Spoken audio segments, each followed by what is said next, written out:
45 सांगड़ 5 शहजादपुर। यहाँ पर registered vote की जो तादाद है वो 1,70,000, जबकि यहाँ पे पोलिंग 136 है। बूथ जो बनाए गए हैं 437 बूथ बनाए गए। 5 उम्मीदवार यहाँ पर मैदान में मौजूद हैं, जबकि मुकाबला जो है 1 to 1 पीपल्स पार्टी के शायद थे दीजिए के मोहम्मद बख्श खास के लिए के दरमियान होगा। इस हल्के से पीपल्स पार्टी के बुनियादी कारकुन अब्दुल सलाम थेम 4 बार इलेक्शन लड़ चुके हैं, जबकि 3 बार उन्हें विन किया, 1 बार हारे। जबकि इनके भाई अब्दुलरहमान थेम साहब 1 बार इलेक्शन लड़े, लेकिन वो उसको विन ना कर सके। शाहिद थेम अब्दुल सलाम थेम के बड़े फजल, जिनका सियासत का आगाज लोकल बॉडीज से हुआ। 2 बार जिला कौंसिल सांगड़ के मेंबर बने, नाज़िम बने। वालिद की वफात के बाद जिमनी इलेक्शन में उन्होंने यहाँ से विन किया, जहाँ से उन्होंने 49,000 वोट हासिल किए। गुज़िश्ता इलेक्शन के दरमियान शाहिद थेम ने अपने मुखालिफ हरीफ के मुकाबले में 36,000 वोट लिए, जबकि इनके मुखालिफ हरीफ 5,000 कम वोट लेकर हार गए थे। शाहिद थेम 2018 में भी पीपल्स पार्टी की क़यादत के इत्मीनान पर पूरे उतरे हुए इस हल्के से उम्मीदवार हैं।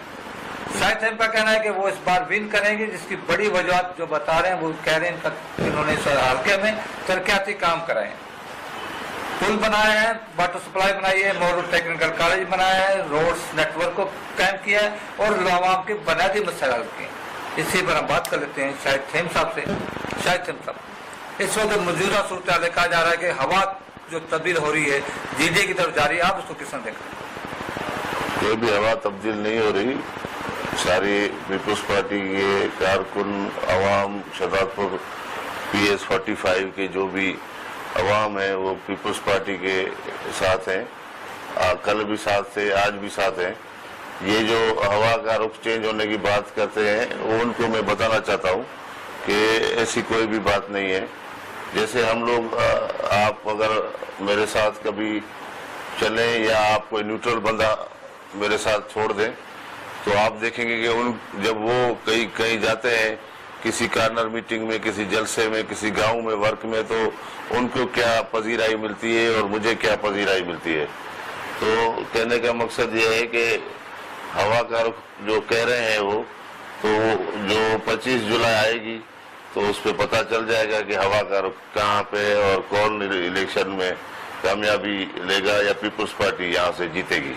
कहा जाता है कि आपकी क़यादत में बहुत सारे इल्जाम हैं, जिसमें से किसानों का गन्ने का रेट था, बात आने का जो बात आ रही है, और कहा जा रहा है कि सिंध के अवाम को महरूमियों की तरफ धकेल दिया गया। क्या आपके हल्के पे उसका असर होगा या नहीं होगा? मेरे हल्के पे किसी ऐसे काम का असर होगा जो हमने गलत किया होगा, मगर जहाँ पे अगर कोई मजमूई एक मसला पैदा हुआ है पूरे पाकिस्तान में, उसमें सिंध में भी हुआ है, जैसे पानी का मसला है या गन्ने का मसला है या और कोई मसले हैं, तो उसकी वजह से कोई भी मेरे हल्के पे, मेरे अवाम पे, मेरे वोटर्स पे कोई भी असर नहीं पड़े। पीपल्स पार्टी के कैंडिडेट शाहिद थेम ने तमाम इल्जाम को तस्दीक करते हैं। उनका कहना था कि उनके हल्के के अंदर बेपनाह तरक्याती काम हुआ, वहाँ के तमाम बुनियादी सहूलतों उनको फराहम की। उनका कहना था कि 2018 के इलेक्शन में PS 45 के उम्मीदवार को भरपूर अहमियत जहाँ पे दी जाएगी, वोट दिए जाएंगे। उनका कहना था जहाँ पर तरक्याती काम अवाम के मशवरे से किए जाएंगे। देखना जाएगा अब्दुल सलाम थेम के फर्जंद शाहिद थेम इस बार जीतने के बाद क्या यहाँ के अवाम के मसाइल को दूर कर पाएंगे नहीं? कैमरामैन अजीज अहमद खान के साथ सांगड़ से इशफाक सुरैश।